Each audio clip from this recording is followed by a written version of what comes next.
of Jesus Christ. Amen? Kailangan nating maiintindihan, kailangan nating malaman, amen, na napakahalaga na maiintindihan natin how to become a good soldier of Jesus Christ. But of course, if we are the good soldier of Jesus Christ, it connotes responsibility. Meron po tayong mga responsibilidad, mga kapatid. Amen. Tayo po ay manalangin sa pangalan ng ating dakilang Ama, dakilang Diyos, Ama namin, Panginoon Kristo. Salamat sa iyong kabutihan, salamat sa mga pagpupuri ng mga anak ko Diyos, salamat sa iyong banal na presensya. Gagawin namin na malayo kang kumilos sa aming kalagitnaan at higit sa lahat, gamitin mong boses na ito na magiging mensahe sa bawat isa sa amin. Dalangin namin ang iyong kabutihan at mga pagpapala at tagumpay sa iyong nag-iisang pangalan aming Pangatahari, Panginoon Kristo. Lahat ng sabing Amen. Amen. Praise God. At kamahin mo yung katabi, sabihin mo, reminder, be careful, be aware, be safe. Amen. So you may not pick your seats. Amen. It is so important being a good soldier of Jesus Christ that we need to be careful. Remember, we are the good soldier of Jesus Christ. We are no longer a civilian. No, anong ibig sabihin yan? Tayo ay mga anak na ng Diyos. Tayo ay mga sundalo na ni Kristo, mga kapatid ko. Mga believer tayo ng Panginoon at hindi na po tayo mga unbeliever. When we say believer, ibig sabihin naniniwala tayo kay Kristo, naniniwala tayo sa ating Panginoon Kristo. Amen. Na siya ang kikilos sa bawat isa sa atin. Higit sa lahat na tayo po ay susunod sa kanyang kalooban. Not our will, but His will be done in our lives. Pwede bang palakpakan natin ang ating nag-iisa at Panginoon at Hari, mga kapatid. So, this is our reminders. Amen. Na tayo po ay mag-iingat.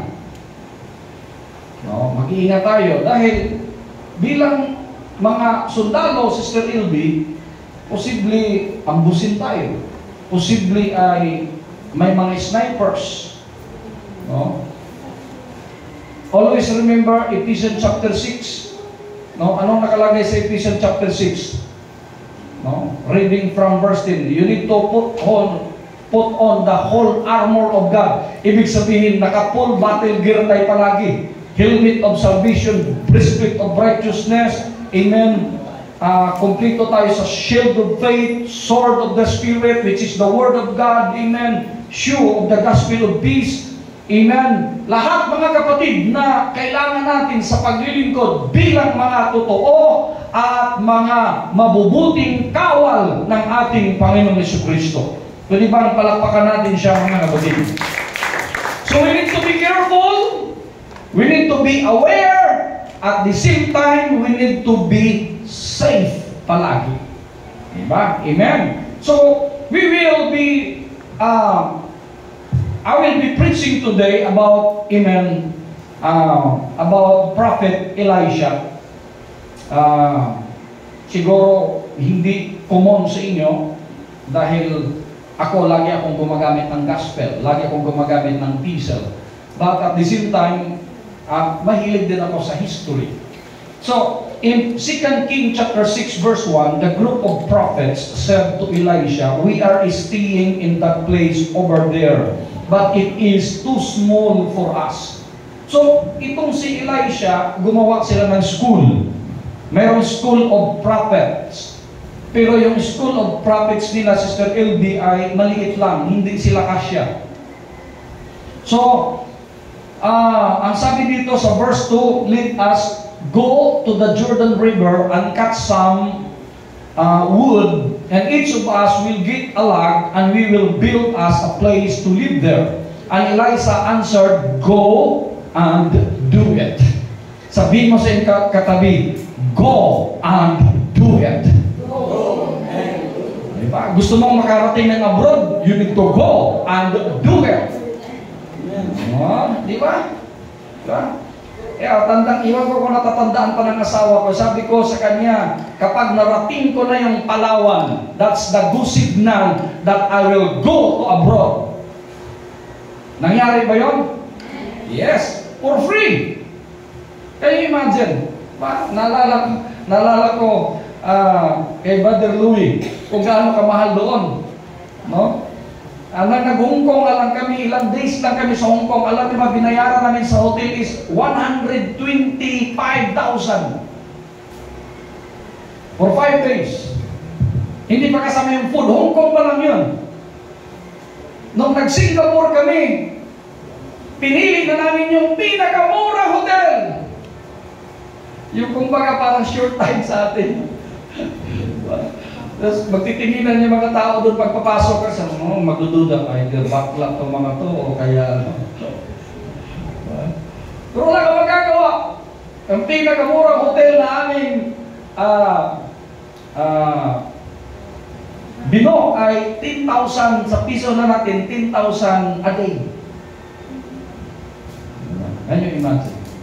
So mahal. Yung kumain sila Brother Louie doon sa tower, doon sa Canada, sa Toronto. Sabi nga ni Pastor Jun, yung classmate ko doon, sabi niya, mahal doon.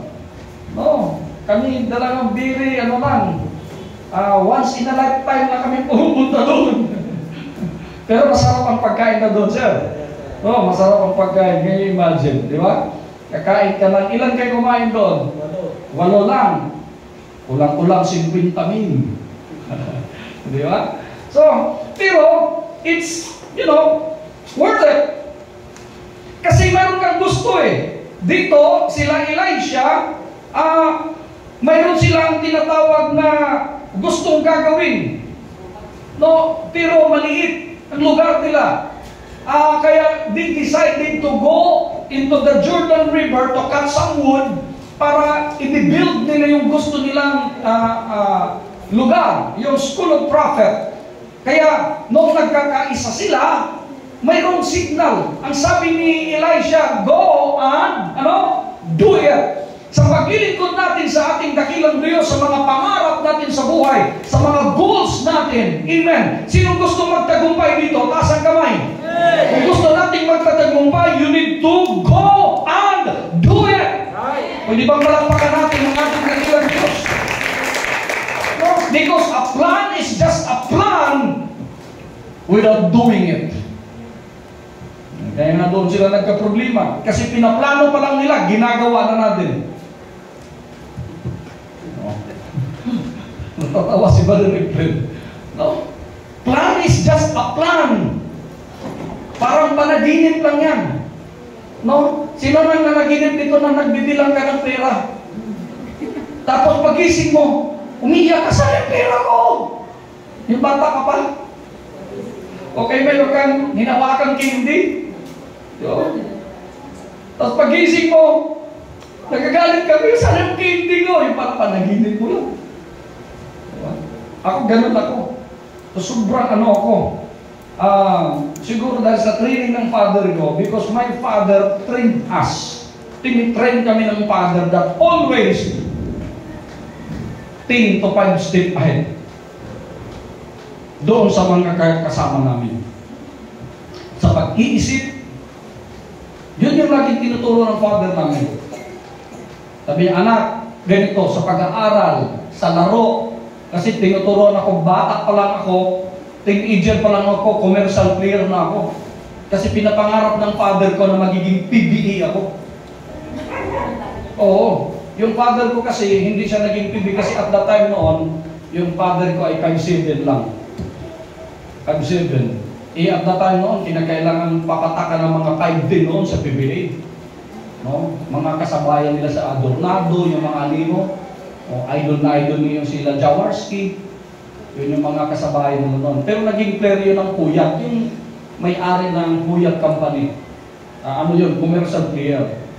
So, laging tinuturo sa akin, 5 to 10 step ahead. Dapat pag nag-iisip ka, habang nag-aaral ka, tama yung ginagawa mo, Mr. Jimmy.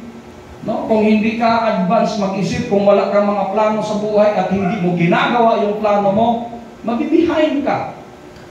So gusto mong magtagumpay, gusto mong marating yung gusto mong marating, dapat 5 to 10 step ahead ka mag-iisip. At hindi lang hanggang isip, Brother Louie. Di ba? Kapag pinaplano mo sabi nga ni Brother Louie, bago man ako mag-dual citizen. Di ba? Alam niyo yung dual citizen? Alam niyo na yun. Bago ako mag-dual citizen, dapat makarating ako ng medyo malayo. Hindi naman Asia, doon naman Canada. Naka-Amerika kayo, sir?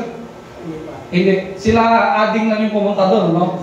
Oo. Next time, sabi ko nga, Sir Elby, nakaramdaman ko, maglulundon ka rin. Wow! Diba? Ako, pinapangarap ko lang na pupunta talaga ng ibang bansa. Nakarating ako. Nagsawa naman lang ako. Yung pangarap ko rin Europe. O, kaya, meron akong kami, pamilya namin, ginugol kami. Sige. Kung hindi pa man Europe, Japan tayo. Japan. At least meron kang need. Kung hindi mo makarating ng Japan, Hong Kong lang. Diba? At least meron kang tinatarget. Amen? Diba kasi ang pangarap ko, Brother Louie, hindi ako pupunta sa abroad para magtrabaho. Pupunta ako sa abroad para mamasyal. Amen? Praise God. Kasi sana, pareho lang naman talaga. Sa totoo lang, kung opportunity, pagsisikap, mayroon din dito sa Pilipinas. Amen. Kasi kapag nandoon kasi ibang bansa, ganun din malaki ang gastos. Malaki ang sweldo mo, malaki ang gastos. Hindi lang yan. Pag malaki ang sweldo mo, malaki din tax mo. Malaki din tax mo. Kaya kapag hindi ka marunong doon, kapag nasa abroad ka, mahirap din sila doon. No? Sabi nga ng mga classmate ko, may isang classmate ako doon sa high school na nagtitinda na lang ng drugs. Dahil sa hirap. Naghiwalay siya sa asawa niya doon sa abroad. Kaibigan namin, classmate natin ni Christian.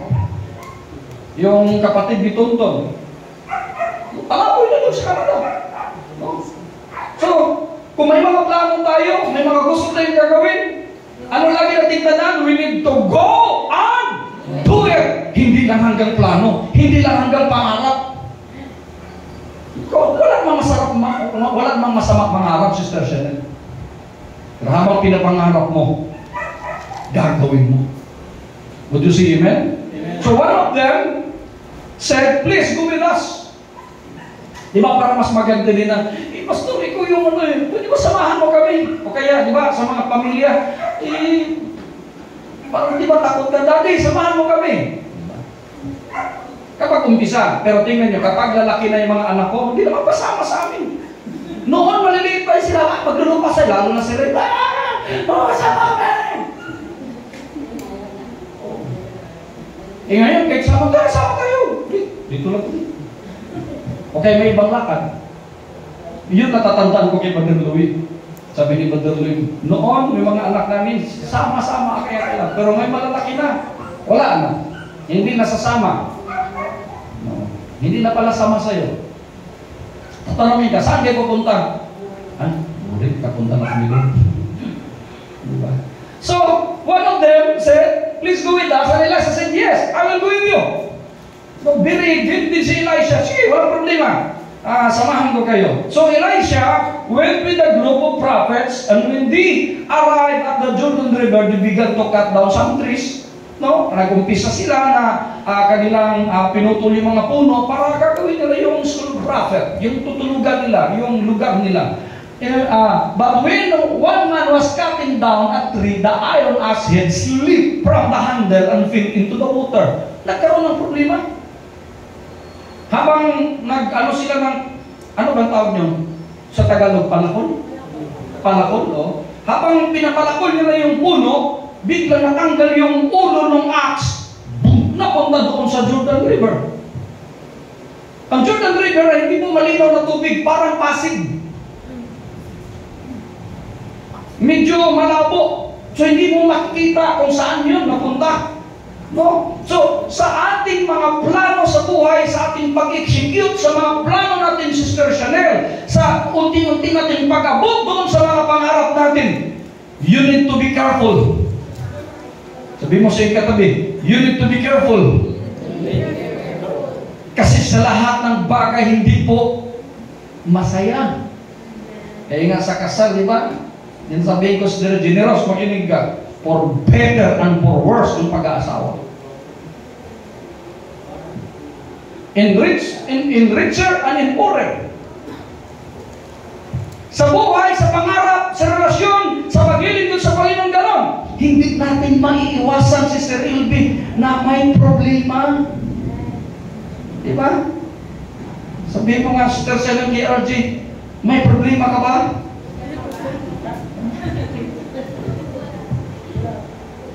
Mahalaga yun na maintindihan natin kasi may mga aksidente minsan. That's why we need to be careful. We need to be safe. Amen? May kausap ako. And he shouted, "Oh Master, I borrowed that axe." Ang problema na ito, hiniram lang niya. Naalala ko tuloy yung crusade. Kasama buhay pa yung si Pastor Munja. Kilala yung si Pastor Munja, yung mukha pa lang, parang Ninja Turtle na. Mas nakakatawa pa yung mukha nun kaysa kay Pastor Suarez. Mukha pa lang, matatawa ka na. I-crusade. Talagang matindi yun eh. Lahat naman may sakit. May nakita siyang mayroong yung saklay. Bigla niyang kinuha yung saklay, binalid. Pinalakad ka ng Panginoon! Lakad! Ganon-ganon yung Pero umiyak. Natapos na yung crusade, nandun pa rin iyak. Salamat brother, na-revive ka pa rin ang gagawin. Sabi niya, Pastor, di pa ako na-revive. Anong problema mo? Yung saklay, hiram ko lang yun. Pinaling agad eh. Malupit si Pastor Dilso mo. Binali yung Ganito, hiraman niya yung axe. Napakalaking problema. Panahon ng metal, kasi may mga panahon ng lumang bato, di ba? Sino nakakalala nun? Ito, panahon na ng metal ito. Dati, yung axe nila dati, bato lang. Pero ito, talagang axe na. Ibig sabihin, sa panahon nila Elisha, mayroon ng metal, mayroon ng bakal. At sa kamahal sa panahon noon, pag-read friend. Sino man nakaranas na nanghiram, tapos hindi sinauli, dahil nawala, kaya nasira, tapos limot-limot ka na, tapos dito, parang may hiniram ka, wala akong hiniram sa'yo. Bakit nawala mo? Kaya nasira mo. Di ba? Nalala ko tuloy si Generous, hiniram yung yung laptop ko. Biglang na tawag nito, na laglag. Pero hindi pa naman nasira. Konti lang. So I borrowed that axe. No? And the man of God said, "Where did it fall?" Diba? Saan ba nalalaglag? Hindi nyo napapansin palagi ang mga lingkod ng Diyos, ang mga pastor, mga kapatid, yung mga magulang ninyo, yung father ninyo, kapag mayroong nawawala sa inyo, they are very concerned. Saan? Relax ka lang. The man shoot Elisha, the place where the axe had fell, and Elisha cut a stick and threw the stick into the water, and the stick meet the iron axe head float. Can you imagine? Wow! Na-imagine nyo yun? Minsan, sa buhay natin, akala natin, sister, training, problema na ito. Wala na talaga ito. Anong gagawin ko? Ang hirap. Puntahan yung Jordan River kasi yung Jordan River, maraming buhaya. Kapag nagkamali ka doon, gagawin kang sisig ng buhaya doon. Kaya takot silang lumusog doon. At saka malalim din yung Jordan River. Para pasit sila nakaligo ng ilog sa inyo. Sa Trisi, sa Indang, sa Maragondon. Para karaan nyo sa KMGS, saan ba yun? General Trias, yung naanod. Meron parang pools dyan, Gintri. Dito yun. Yung na KMGS na yung mga bata na ilan ba yun sila? 7. Tapos naanod sila, tapos nalaglag sa talon yung dalawa. Diba? So may mga aksidente talaga minsan sa buhay natin. Pero lagi niyong tandaan, kahit minsan may problema, may mga pagsubok sa buhay natin, lagi niyong tandaan, Sister Ilby, mayroong mga lingkod ng Diyos handang tutulong sa ating mga kapatid. Amen, hallelujah. Handang magbigay ng milagro at gustong ipakita sa atin na kung ano mga problema natin, kayang malutas. Can you imagine, axe head, ang bigat nun, sinisimbolo lang niya ng stick. Hinagis ni Elisha yung stick. Saan nahulog? Doon po! Naghagis siya ng stick. At kung paano lumutang yung stick, lumutang din yung axe head. Wow! Ang masabi, wow! Diba? So, verse 7, so Elisha said, so pick up the axe head. Then the man reached out and took the axe head. Kinig kayo mabuti.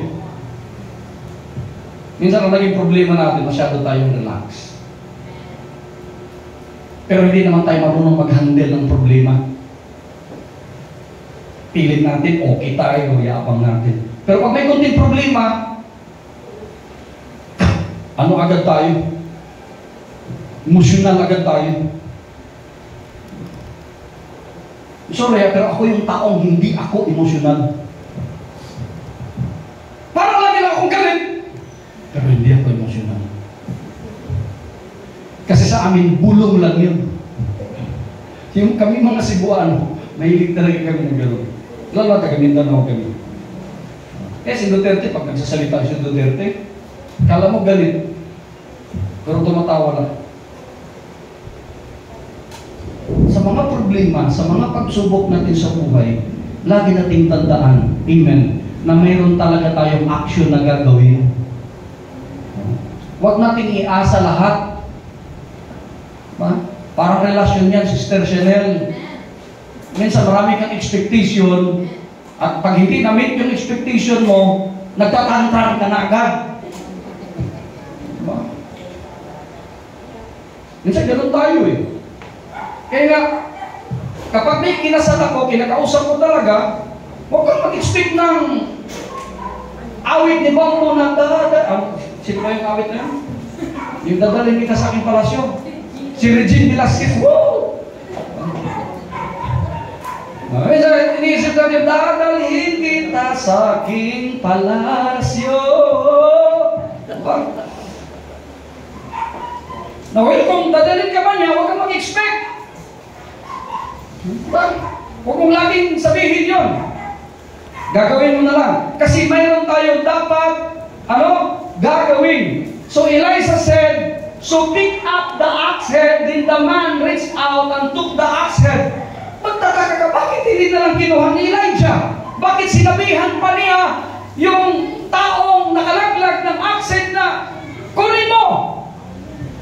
Bakit? Kasi gustong iparating ni Elisha, amen, na magkaroon din siya ng effort o mayroon din tayong gagawin sa mga milagro, sa mga pagpapala na binibigay ng ating dakilang Diyos sa bawat isa sa atin.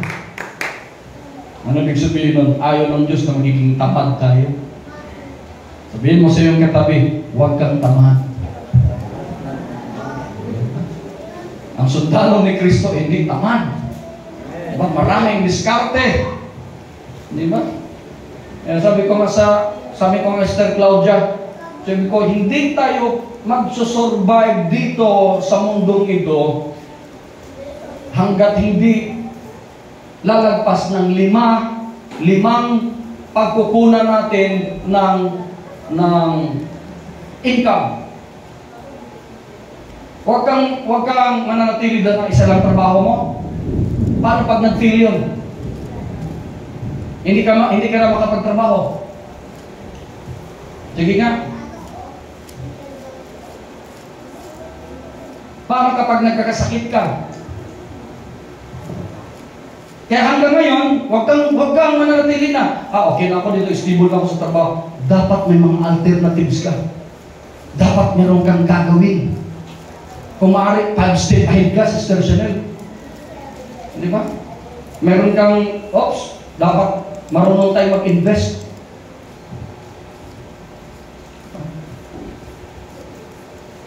May kausap ako. Kasi si Elisha, pwede naman yung Diba? Mamajikin lang yung accent. Napapalutang nga niya si Tersanel eh. Imagine mo, napalutang niya yung napakabigat na bakal na yun. Pero bakit sinabihan pa niya yung tao na nanghihiram ng accent na kunin mo? Then the man reached out and took the accent. Bakit? Kasi mayroong gustong iparating si Elisha. Mayroon talaga tayong dapat gagawin kahit na sinabi na ng Panginoon, pagpapalain kita, mayroon pa rin tayong gagawin, mga kapatid. Amen? Amen? Amen? Wala, hindi tayo hanggang doon lang. Binigyan ka na ng isang trabaho. Kaya ka binigyan ng trabaho o binigyan ka ng negosyo kasi mayroon pang gustong ipagawa ang Diyos sa iyo.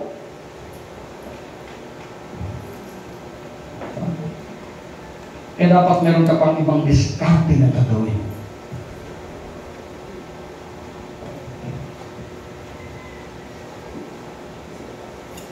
Kasi may mga talent pa kayo eh.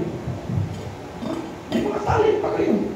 Eh dito ka sa atin, yung may mga talento sa, anong tawag ito? Yung music. Eh, pwede kayo maglagay doon, school of music. Magturo ng gitara, basic, magturo ng keyboard, magturo ng bass. Diba? Ang dami pwede. Yung mga graduate ng teacher natin dito, pwede kayo mag-tutorial. Diba? Dami ng diskarte. Kasi tayo, mga anak ng Diyos, mga kapatid, tinuturoan tayo na hindi tayo magiging tamad. May kausap ako, hintay na lang tayo, okay na to. Kaya tayo na-stress. Kasi kapag hindi ka busy, may kausap ako, amen, hindi ka happy. Ang taong hindi busy, hindi happy. But a busy man or a busy woman is a happy man or a happy woman. May kausap ako, pag busy ka, may ginagawa ka, ba? Hindi ka boring sa life mo. Hindi ka nag-overthink. So after this, the king of Aram was making war against Israel. So, kakaiba yung senaryo, after doon sa nangyayari, mayroong tinatawag na gera. He had a council meeting with his army officer and said, go to such and such a place and prepare to attack the Israelites when they come. So pinaghandaan nila yung Israel. Ibig sabihin, sa buhay natin, Brother RJ, you need to be careful. Kasi pinaghandaan tayo ng kalaban natin. The devil is working 24 hours for you. Kaya ang buhay natin, huwag ka masyadong kumpiyansa. Kasi nahanap lang ng demonyo si Tersanel. Saan kaya weakness nito? Ito yung weakness nito. Dito siya madaling doon ka titirahin ng demonyo. So, look at this. King Aram, si King Aram, pinag-aralan niya sa kanyang council kung paano nila atakihin yung Israel. But the man of God sent a message to the king of Israel. Ang galing mo. Ang trabaho naman ng mga lingkod ng Diyos ay magpadala din ng mensahe doon sa mga nangangailangan. Parang ako ngayon, bilang lingkod ng Diyos, mga kapatid, kagaya kay Elisha, nagpapadala ako ng mensahe sa inyo. Ginagamit itong boses na ito para kausapin kayo. At kung pabaliwalain mo, posibleng mapahama ka. Kaya nga lagi kong pinaparimahin sa inyo that in the beginning was the Word, and the Word was with, and the Word was. At kapag naintindihan mo yun, Diyos yun na makikipag-usap sa inyo. Habang pinaghandaan sila ng kalaban, ang man of God, si Elisha, nagpadala din ng mensahe sa hari ng Israel. At anong sabi niya? Be careful. Tapikin mo ngayong katabi mo, sabi mo, be careful. Lakasan mo konti. Don't go by that place because the Aramean soldiers are hiding there. Kaya mahalaga, sa panahon ng preaching, makinig kayo, kay mag-take note kayo. Kasi baka para sa'yo yan, Sister Chanel. At biniwala mo, pinalabas mo lang sa kabilang tainga, kaya bakit ang sounds, ang music na memorize natin? Ba? Si RJ, lagi kong, kapag sumakay ako dito, lagi kong narinig, music. Kahit hindi naman siya talaga magaling kumanta, pero halos memorize niya. Bakit? Kasi palagi mong narinig. That is the power of repetition. Bakit yung commercial? Alam naman natin mayroong Tide. Alam naman natin mayroong Jollibee. Bakit nagko-commercial pa rin sa TV? Bakit? That is mind conditioning to remind you na mayroong Jollibee. Kahit alam mo na mayroong Jollibee, to remind you na mayroong pong McDonald. Kahit alam mo na may McDonald. Sa atin, kahit alam mo na yung salita ng Diyos, dapat mayroong magpapaalala at dapat mong unawain palagi at tanggapin yung mga salita ng Diyos. You need to be careful. Kasi kung hindi ka mag-iingat, pwede ka mapahamak.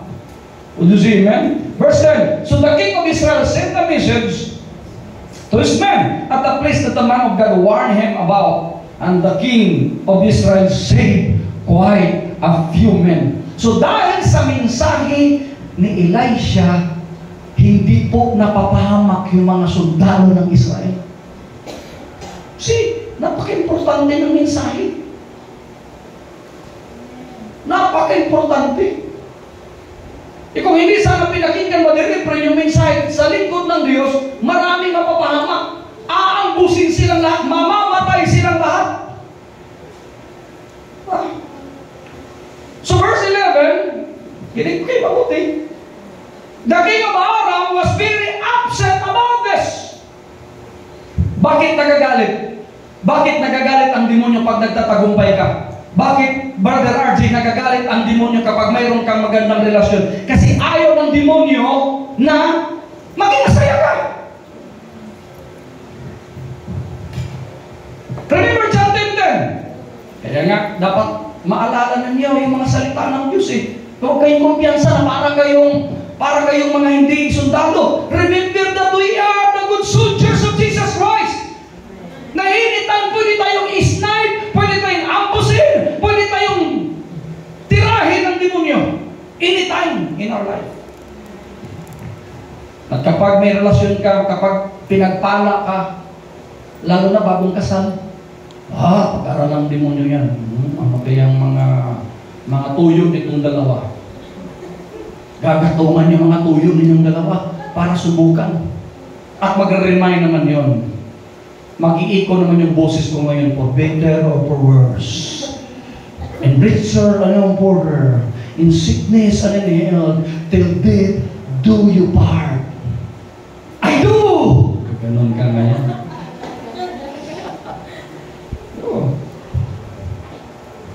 Sister, si Ate Claudia mo, pag nag-umpisa na magsalita sa akin, for better, for worse, Bisaya ko, bitter na, worse pa. Sipin mo yun. Ano yung John 10:10? Anong ginagawa ng demonyo? The thief comes to steal. He will steal your joy. What else? To kill. Papatayin ka, hindi lang yung physical mo na gusto patayin ng demonyo, pati yung kaligayahan mo. Pa-enjoy ka pala, sabi ng demonyo. Kasi nagagalit yung kaaway natin. Remember, mayroon tayong kaaway, Sister Elvie. Kaya nga, galit ang demonyo kay Brother Jerome kasi masisitil daw na siya eh. Kaya, nilubaw ka. Buti na lang, naglilingkod ka sa Panginoon. Kung hindi, kung wala ka lang, ganun sana yung awit mo. Maintindihan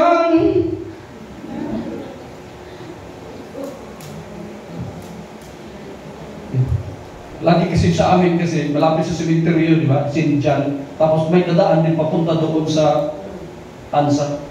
Lagi ko narinig sa taas. Tumala ka na yun. Araw-araw yun. Paborito yun eh. Nagagalit yung kaaway natin. And he called his army officer and said to them, "Tell me, who is spying for the king of Israel?" Galit na galit yung king of Aram. Sino kaya nagsumbong doon sa mga plano natin? Ang demonyo kasi nagagalit, lalo na Sister Susan, saya ka, enjoy ka na, okay na, tumatanggap ka na ng pension. Nagagalit yun. Kasi ayaw ng demonyo, kasi ang demonyo kasi loser. The devil is a loser and he is a liar. Kaya galit na galit ako sa mga sinungaling. Galit na galit ako. Ilalagpas ko na sana eh. Pero nagsisinungaling. Kaya nagagalit ako. Because I know who their father are. Who is the father of lie? It is Satan, Lucifer, the devil. He is the father of lie. Kaya alam mo, pinakamaganda sa relasyon, halimbawa mahuli ka sa kanya, huwag ka na magsinungaling. Umamin ka na. Tapos na yun. Huwag ka na makakatwiran. Aminin mo na lang. Para okay na. Verse 12. And one of the officers of the king Aram said, "My lord and king, not one of us is a spy. And Elisha the prophet from Israel can tell the king of Israel many secret things, even the words that you speak." Ba? Ang sabi niya, can tell the king of Israel the secret things, even the words that you speak in your bedroom. Grabe, ang tigdi, no? Kahit na daw, napakasikritong mga bagay na sinasabi mo lang doon sa iyong kwarto ay alam ni Elisha. So the king of Aram said, "Find Elisha!" Ito na ngayon. Hanapin niyo yung Elisha na yan, and I will send men to catch him. Kinig kayo mabuti, ha? Once na ginamit mo yung demonyo, maghahanap siya ng paraan, paano kanya huhulihin? Oh. So the Satan told the king of Aram, Elisha is in Dutan. Nasa Dutan daw, Tres Martires. Sabi nila, si Elisha po ay nandoon sa Dutan. So, then the king of Aram sent horses, chariots, and large army to Dutan, and they arrived at the night and surrounded the city. Napakinggan niyo mabuti ito. Napakaganda mensahe ito. So, nagpadala agad. Nandoon pa lahat. Si padala. Parang ano lang. Parang kingdom of Jesus Christ lang ang dating. Nandoon na si Kibuloy! Atak! Batalyon! Kawawa naman yung kaibigan natin. Hindi surrounded the city.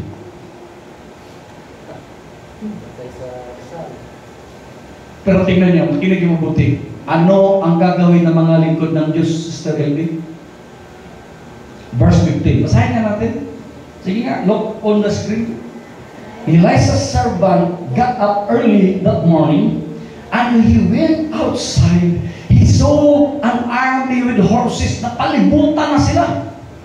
And chariots and all the city. The servant said to Elisha, "Oh, my master, what we can do? Oh, what can we do? Anong gagawin natin? Napalibutan din ang maraming sundalo ni King Aram." Sino nang nakaranas na na-stress ka, marami kang problema, marami kang pagsubok? Minsan okay lang yung may problema ka, pero may pera ka. Ang saklap nito, may problema ka na ba direct, wala ka pang pera. Nalala ko tuloy, kasama kami sa Claudia. Sabi ko, gutom na kami. May minimit kami sa Dasma. Galing kami sa Maynila. Sabi ko sa kanya, nag-drive ako kanina, sabi ko, naamoy mo ba yung yung toasted siupaw, binuksan sa bus. Tapos yung gutom na gutom kayo, parang hilong-hilo ka na. Tapos may bubukas, maamoy mo yung, kahit tinapay lang, sister, sir, grabe, hanggang ngayon nandito pa yung pangamoy ko sa toasted siupaw. Hindi ako makabili, wala akong pera. Pamasahin na lang natitira. Kapag bibili ako mag-reprint, maglakad kami. Sabi ko, ramdam ko pa yun. Ang sarap ng toasted siupaw. Sino ang nakasakay ng bus? Tapos bubuksan yan. Sadyain talaga yung sa aircon, gaganon sa buong bus yung ano. Toasted siupaw dyan, mainit pa. Kahit wala kang kunti ng pera mo, pabili nga. Sabi ni Sir Jaja, parang gusto mong agawin yung binigay ng ano eh. Di ba nagbibigay sa mga driver? Parang gusto kong makikihati sa driver. Hati tayo. Awa ka naman. Buti na lang yung kausap namin doon. Tinakain kami ngayon. Kain kayo. Busog na busog. Sabi ko sa Jaja, maglakad tayo malayo-layo. Busog tayo. Ito maganda. Kapag lingkod ka ng Diyos at naglingkod ka ng Diyos, sa ating dakilang Diyos, mga kapatid, kalmado ka lang. Huwag kang emosyonal. Huwag kang magpanik. Ikaw sa bago. Kalma. Ganun ka lang yan. Kalma.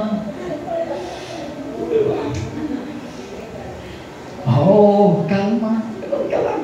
Si Elijah, ito ka ni Elijah. Elijah said, what? 50? Sorry. 50. Elijah said, don't be afraid. Don't be afraid. The army that fights for us is larger than the army that fights for Aram. Isip-isip ng servant ni Elijah, meron mo tayong kasama? Parang wala eh. Napalimutan na tayo. Napalimutan ka na ng mga problema mo, Sister Joy, ng mga nag-overthink ka na, Sister Jenny Rose. Diba? Kaya sabi ko sa inyo noon, anong dahilan ng diabetes ko? Stress. Sabi ko sa doktor ko, bakit nawala yung diabetes ko? Kasi iniisip ko noon, may diabetes ako. Kasi na-imagine ko yung kapitbahay namin, unang pinutol sa kanya daliri. Yun na-imagine ko, kung may diabetes yung kapitbahay namin, daliri pinutol. Sunod ng daliri, naputol yung ito. Yung joint ito, putol yung paa.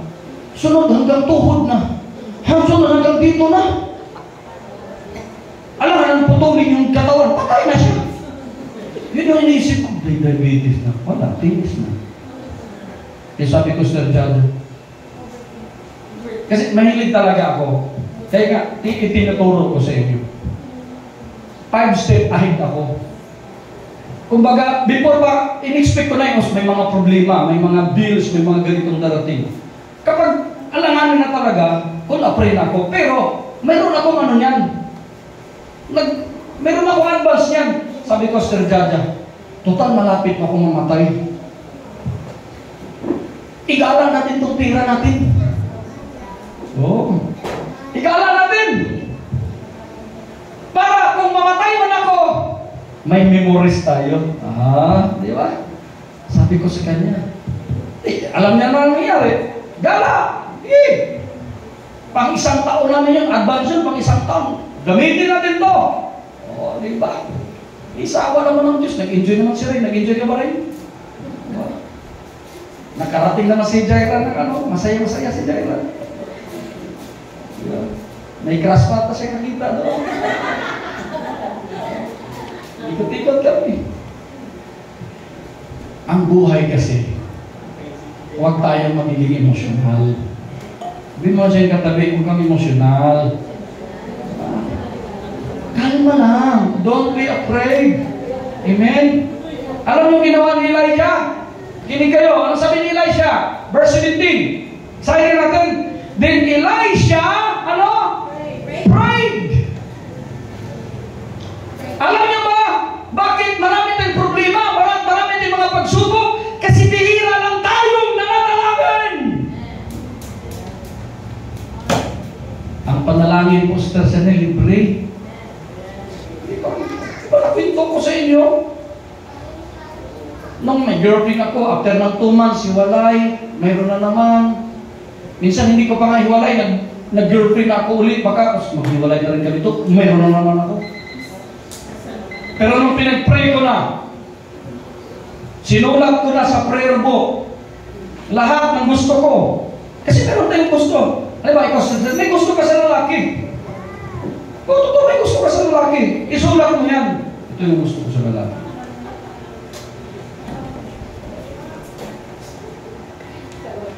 Ang gusto ko sa lalaki ay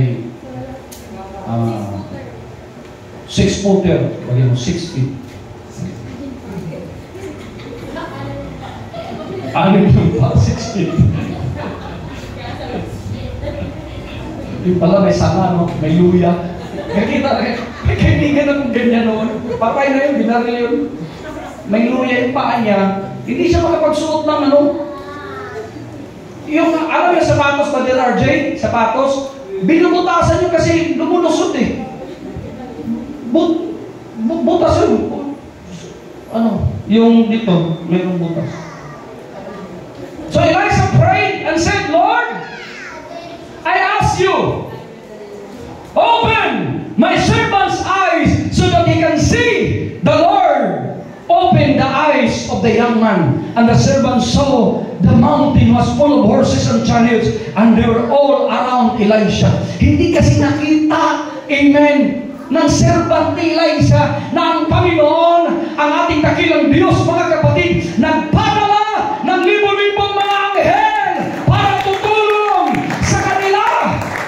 Woo! Hallelujah! And these horses and chariots of fire came down Elisha, and he prayed. Ang magsabing, and he prayed to the Lord. Itong problema kasi natin, ulitin ko, hindi kasi tayo manalangin. Imbis na magmamakdol tayo, magalit-galitan, mag-emosyonal tayo, manalangin ka.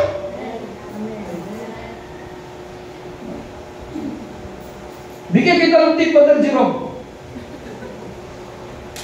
Kung nagsasalita si Dineros, ilihans mo siya. Ilihans mo. Mga Espiritu! Mayas ka! Hindi mo tayo na. Magagagawin mo rin. Hindi, manalangin ka. Habang nagsasalita siya sa'yo, manalangin ka lang, Panginoon. Kausapin mo ang asawa na makita niya kung ano ang nakita ko. Ito napakalaga ng pananalangin. Alam niyo ba yun? Alam niyo yun? Pag-pray talaga. Nandun na yung wais tayo, nandun na yung madiskarte tayo, nandun na yung 5-step ahead tayo, pero wala maling tatalo sa pananalangin, Sister Chanel. Woo! Hallelujah! I pray that you will cause these people to become blind. So God did what Elisha asked, and he caused the Aramean army to become blind. Yun yung request ng lingkod ng Diyos. Kaya tagal kong nanalangin, Panginoon! Kailan mo ba ibubula mo itong mga taong itong mga magnanakaw na to, mga kurakot na to? And I was praying, at dumating yung pagkakataon na dahan-dahan siyang nabubulgar. Woo! Amen! Hindi nyo pa maintindihan yan. At ang kanilang pagsisinungaling, Brother Efren, magiging malaking pagpapala sa bawat isa sa atin. Wow! Sabihin nyo, Lord, open their understanding. Ngayon hindi nyo pa maintindihan. Diba? Yun yung ginawa niya mo. Elisha. Yung mga sundalo, yung mga army, pinag-pray na, Panginoon, bulagin nyo na lang sila para hindi kami makita. Diba? Verse 20. When they arrived at the Samaria, Elisha said, Lord, open the eyes of this man so that they can see. Ano napapansin niyo? Sister Ilby, pwede kang mag-request sa Panginoon. Diba? Ito, Father's Day ngayon, pagbigyan niyo ako. evangelist ako noon, ilang daang simbahan ang napupuntahan ko. Bawat may makita akong babae na parang gusto ko, sabi ko, ito na kaya, buksan mo kanyang puso. Kung hindi, hindi pa rin. Umikot. Kasi ang panata ko, kapag nakita ko na, Brother RJ, yung magpapatibok sa puso ko, titigil na ako pagka-evangelist. Oo. Ilang taon ako nag-evangelist. Nung nakita ko Sister Claudia, late pa yan. Late. Hindi ko saan kayo hinahanap ko dito. Pero una ko siya makita, Brother Refrain, sa album. Album yung si Pastor Luis, yung taga-Camilo. Kita ko yung picture niya sa album. Saan kayo? Akala ko member niya. Sabi ko, sino to, friend? Sabi, hindi, sa kabilang church yan. Nag-join lang kami noon. Kinansel pa ako ng pastor niya. Hindi ko pinag-preach. Sabi niya, December ka na lang mangaral. September dapat ako mag-preach sa kanila. December na lang kasi anniversary namin. December? Ito naman, hinahanap ko yung mukha. Wala doon, Sister Elby. Biglang dumating. Malayo pa lang, medyo maambon-ambon yan, Sister Lalin. Tumigil ang mundo. Kasi pwede kang mag-request, Lord, kang Elisha. Anong request niya? Nung maraming kalaban. Lord, bulagin niyo sila para hindi kami makita. Binulagan ng Panginoon. Hindi sila nakikita. At nung nandoon na sila mga kapatid sa Samaria, nag-request na naman si Elisha. Hindi mo man napapansin kung gaano ka-powerful ang prayer, Sister Chanel. Pero masyado tayong mahilig, manood ng TikTok, kung ano-anong pinakinggan natin ng mga, ito pala paano tayo maging successful. Manalangin ka! Ang dami natin pinanood, how to be successful, paano magiging mayaman. Tapos pwede mo na rin tanongin yan, pag gusto mo bang kumita ng 1.5 a day, parang gusto mo na rin mag-commit, yun pala scam. How? Ba? PME. May mga magagaling din, magagaling mga manluloko ngayon. May kakilala ako na loko yung, huwag kayo magbukas sa text yung kala mo ng ABC, na mayroon kang parcel, huwag mo buksan yan. Lalo may Gcash kayo. Ma-hack yung nyo. I-block nyo yan agad. Tapos mayroon kang off, mayroon kang pass off, you won. Kung ano mga huwag yung yan. So, nag-request si Elisha. Sabi ni Lord, open the eyes of this men so that they can see. Then the Lord opened their eyes and the Aramean army saw that they were in the city of Samaria. Wow! And when they arrived, tama ba? 20. And when they arrived at Samaria, Elisha said, Lord, open the eyes. Then the king of Israel saw the Aramean army and said to Elisha, my father, should I kill them? Whom should I kill them? Nagtatanong ngayon yung hari ng Israel. Kasi nandoon na sa teritoryo nila. Patayin ko ba to? Kaya nga, malinaw pa rin yung utos ng Panginoon. Love your enemy. Do good to them that hate you.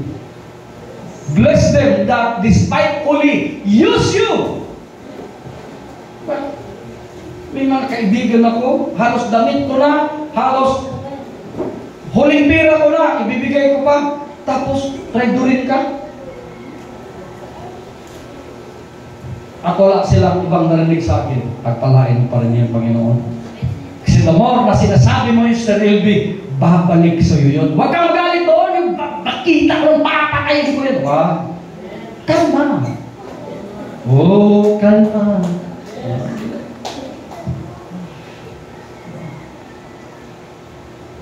Magulat kayo kung naintindihan nyo lang ako. Sasabihin ninyo, sana kaya ko rin yung ganun. Yung close na close mo, tapos yun yung mag-traitor sa iyo. Masakit pa yun sa parang na broken heart ka, Sister Dina. Anong sabi ni Elisha? Sabi natin, Elisha answered, "Don't kill them! They are not soldiers you captured in battle. Give them some bread and water. Let them eat and drink. Then let them go home to their leader." Wow! Lahat magsabing, wow! Kahit kalaban natin, ang tunay natin, nagtraidor sa iyo, huwag natin silang siraan. Amen! Pagpapalain para natin sila para ma-realize nila kung sinong totoong Diyos na pinaglingkuran natin at hindi yung ama ng kasinungalingan, kundi ang ama ng totoong nagbibigay ng buhay at kaligtasan ng bawat isa. Pakainin natin. Kaya nagtataka si Sister Jada sa akin, sayang yung pera binigay sa'yo. Pinamimigay mo lang. Doon sa mga kalaban mo, tingnan mo ngayon. Diyan may mga nagtatraidor sa'yo, naninira sa'yo. Eh, hindi naman ganun boses ni Sister Jada. Tingnan mo. Ulitin ko baka sabihin nyo tingnan mo, yung mga binibigyan mo, tingnan ganito boses niya. Baka sabihin niyo, ganun pala boses ni Sister Jada.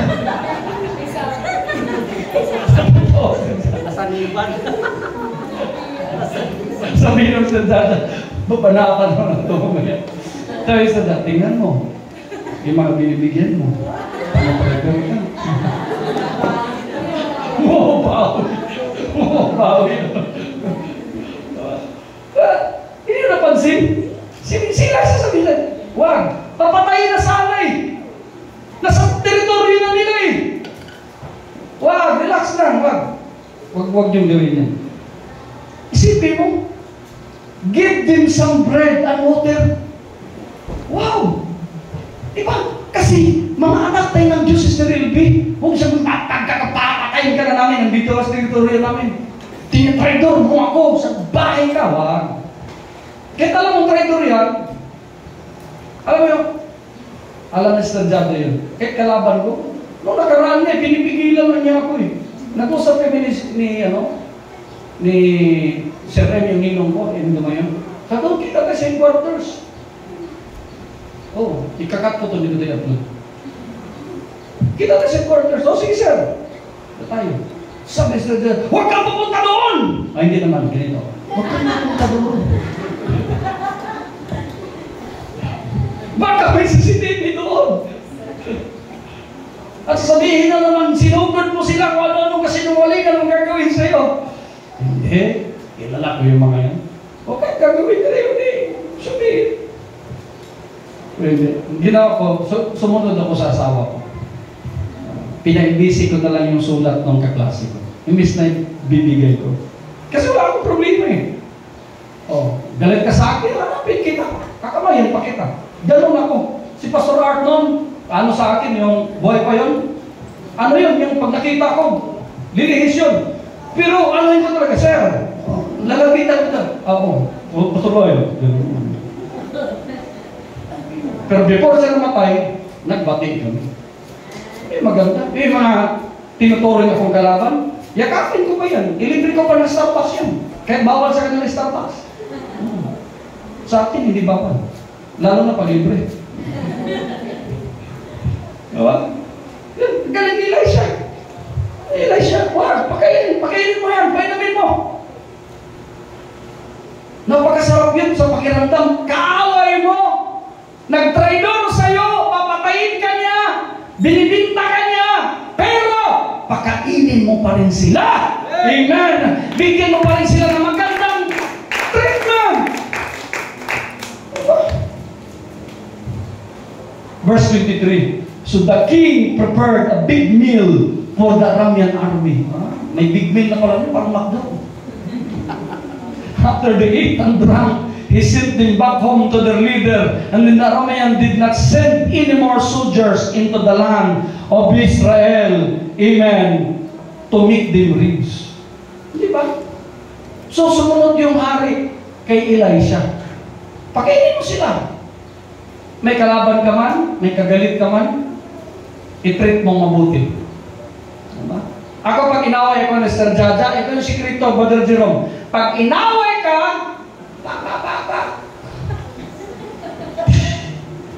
sabihin mo na, gusto mong sama sa akin? Time! Punta din ang isa. Kakain tayo. Dalawa lang tayo. Di natin sa mga anak natin. O sige, maligo muna ako. Ganito. Ganun lang kasimple yan. Oo. Ganun lang yan. Dapat alam mo, pag-aralan mo ba din Jerome, Sister Generous, ano yung mga weakness niya? Ito pala yung weakness dito. Ano bang hilig mo? Sangyup? Paparinig ka lang, nagpupuspos ka na eh. Isip-isip siguro dyan, wala pa akong sweldo, galing pa ako sa gastos. Kaya yung mga weakness niya, meron ka na dapat pang-bala niya. Bawat isa sa atin, mga kapatid, dapat magiging kalmado tayo. Reminder. Sabihin mo siya katabi, reminder. Be careful. Be aware. And be safe. Tatayo tayo lahat sa pangalan ng ating dakilang Diyos, mga kapatid. Magiging kalmado lang tayo. Magiging aware lang tayo. And always be safe. Kasi ang kalaban natin, papatayin tayo. Itatry doon tayo. Pero isang bagay na maganda na gagawin natin, ipag-pray natin sila. Amen? Pray for them. Because they do not know what they do. So napakasimpleng bagay ang gustong gagawin ng Panginoon sa mga taong galit sa iyo, mga kapatid. Hallelujah. Awitan natin ang ating dakilang Diyos, mga kapatid. Thank you, Jesus. Pero awitan natin yung Panginoon ng Panginoon, kay buti mo. Hallelujah.